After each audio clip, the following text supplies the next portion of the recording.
بسم اللہ الرحمن الرحیم اللہم صلی علی محمد وعلی محمد کما صلیت علی ابراہیم وعلی آل ابراہیم انک حمید مجید اللہم بارک علی محمد وعلی محمد کما بارکت علی ابراہیم وعلی آل ابراہیم انک حمید مجید۔ السلام علیکم دوستو، عزیز و بھائیو، میں آج آپ کے لیے بہت مجرب عمل لے کے آیا ہوں، بہت ہی اچھا، مشکلوں کو آسان کرنے والا، رزق کی تنگی کو دور کرنے والا، ہر قسم کی قید سے نجات، ہر قسم کی تنگی معاشی سے نجات، ہر قسم کی جائز حاجات کے لیے آپ لوگوں نے 2 رکعت نفل پڑھنے ہیں حاجات کے، لیکن جب بھی آپ یہ عمل کریں اس میں آپ 5 وقت نماز ضرور پڑھیں۔ اپنے گناہوں سے توبہ کریں، صغیرہ کبیرہ گناہوں سے۔ آپ نے 11 مرتبہ درود ابراہیمی پڑھنا ہے۔ ٹائم 1 بنا لیں، عشاء کا بنا لیں یا صبح کا 9 بجے کے بعد نفل پڑھنے ہیں۔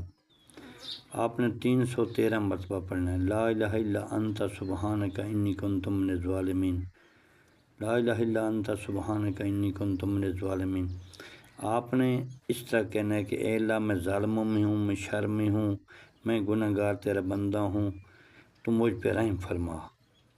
آپ کا کوئی مسئلہ ہے، چاہے دینی ہے یا دنیاوی ہے، یا کوئی کام رکا ہوا ہے، عورت میاں کے درمیان کوئی جھگڑا ہے، اولاد نافرمان ہے، یا اپنے باہر کا کوئی مسئلہ ہے، رکا ہوا ہے، آپ کو جانا ہے آپ نے، اس کے لیے بھی آپ یہ کر سکتے ہیں۔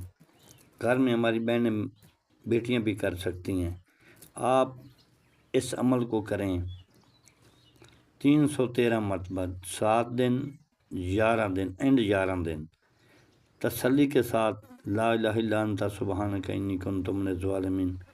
آپ اللہ کے آگے گڑ گڑائیں گے تو انشاءاللہ آپ کا مسئلہ حل ہو جائے گا۔ آپ کو کہیں جانے کی ضرورت نہیں۔ جب آپ کے گھر میں قرآن پڑھا ہے، اللہ کے بابرکت نام پڑھے ہیں، آپ لوگوں کے پیچھے کیوں جاتے ہیں؟ صرف ہمارا عقیدہ ہے کہ ہم اللہ کے قرآن کو، اللہ کے رسول کو چھوڑ کر دوسروں کے پیچھے بھاگنا شروع کر دیتے ہیں۔ آپ عقیدہ بنا لیں، سب کچھ کرنے والی ذات اللہ کی ہے، کہ اللہ ہی سب سے بڑا قادر ہے، ان اللہ علی کل شیء قدیر ہے۔ آپ کا کوئی بھی مسئلہ ہے، آپ تصور میں رکھ کے کریں، انشاءاللہ آپ کا کام ہو جائے گا۔ دوست عزیز و بھائیو، یہ چھوٹا سا میرا ریکویسٹ ہے آپ سے کہ میرے چینل کو سبسکرائب کیا کریں، لائک بھی کریں، ساتھ گھنٹی والا بٹن دبایا کریں، تاکہ آپ کو آنے والی ویڈیو ملتی رہے۔ اللہ حافظ۔